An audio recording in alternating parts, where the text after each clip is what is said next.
Cântico de peregrinação. Os que confiam no Senhor são como o monte Sião, que não se abala, mas continua firme para sempre. Como em volta de Jerusalém estão os montes, assim o Senhor está ao redor do seu povo, desde agora e para sempre. O cetro dos ímpios não permanecerá na terra dos justos, para que os justos não comecem a praticar iniquidade. Faze o bem, Senhor, aos bons e aos retos de coração. Quanto aos que se desviam para caminhos tortuosos, o Senhor os levará juntamente com os malfeitores. Paz sobre Israel. O Salmo 125 é um cântico de peregrinação, isto é, ele é parte de uma seção maior dentro do Saltério, que vai do Salmo 120 ao Salmo 134, e também chamado aí de cânticos de romagem, ou, segundo a Bíblia de Jerusalém, cânticos de subidas.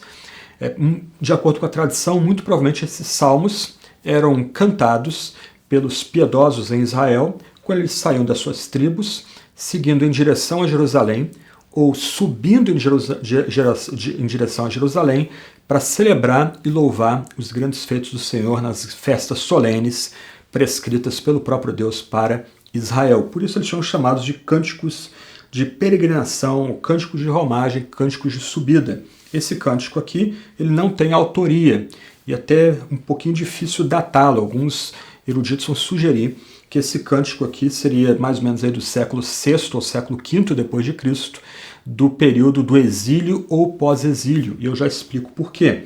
Mas esse é um cântico de confiança.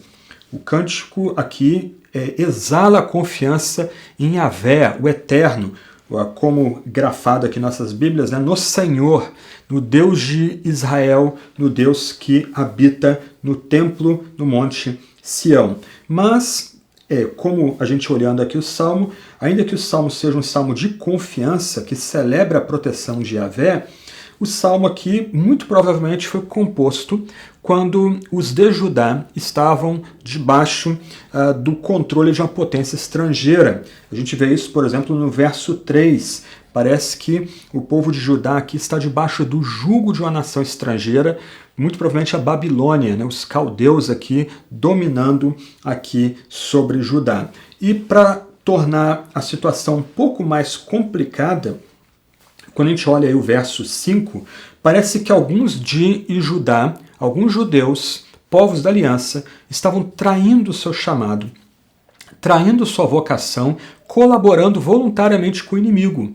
E o Salmo aqui tem uma nota, o verso 5 aqui é uma nota forte, né?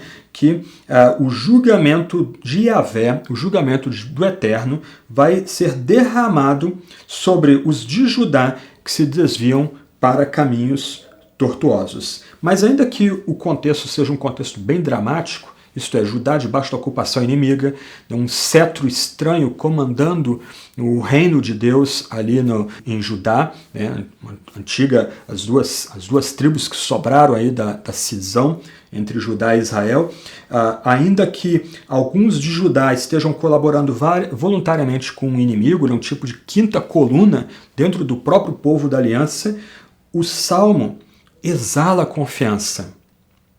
Os versos 1 e 2 são muito bonitos. No passado, as cidades eram edificadas sobre montanhas, as cidades fortificadas eram colocadas sobre montanhas.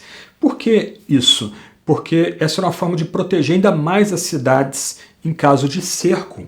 Então, colocava-se as cidades sobre os montes mais elevados, porque era mais difícil que os exércitos invasores levassem equipamento para cercar a cidade, subindo os montes ali, né, para tomar a cidade. E Jerusalém foi construída sobre um monte. E não só isso, ao redor de Jerusalém havia outros montes protegendo Sião.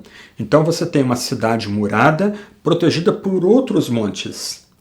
Então, é bonito aqui como o Salmo joga com essas imagens. A mentalidade hebreia ela é concreta, ela não é abstrata como a mentalidade grega. A mentalidade hebreia parte de situações históricas, objetos táteis para falar do eterno. Então aqui o salmista olha para o Monte Sião, ele tem na sua memória, tem diante de si a santa cidade murada, um lugar bonito, 700 metros acima do mar, e ele lembra que assim como o Monte Sião não se abala, assim são aqueles que confiam no Senhor. E assim como em volta de Jerusalém haviam montes que também não se abalavam, assim é o Senhor ao redor do seu povo para sempre. Isso é muito importante para nós aqui. Ainda que a gente esteja sob o jugo do inimigo, ainda que a gente esteja cercado por problemas e problemas muito sérios, se nós somos parte dessa aliança santa entre Yahvé, o Eterno, e seu povo, nós podemos confiar que nós não seremos abalados e que o Senhor está ao redor do seu povo, agora e para sempre. Isso é muito importante para nós aqui.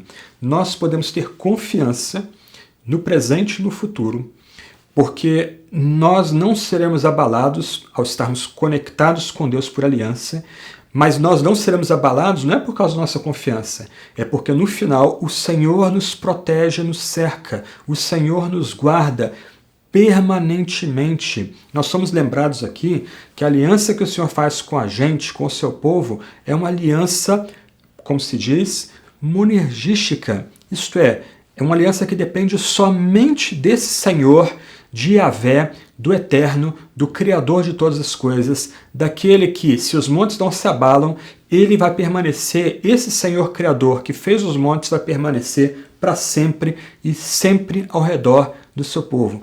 Que coisa! Aquele que fez os céus e a terra, aquele que criou Sião e não permite que Sião seja abalada, ele nos cerca, ele nos guarda, ele está ao nosso redor, agora e para sempre. Por isso a gente pode exclamar, paz sobre Israel. A paz aqui é mais do que a mera ausência de guerra. A paz aqui significa que se nós confiamos no Senhor e o Senhor está do nosso lado agora e para sempre, nossas relações com Deus e com o próximo e com a própria criação serão marcadas por estabilidade.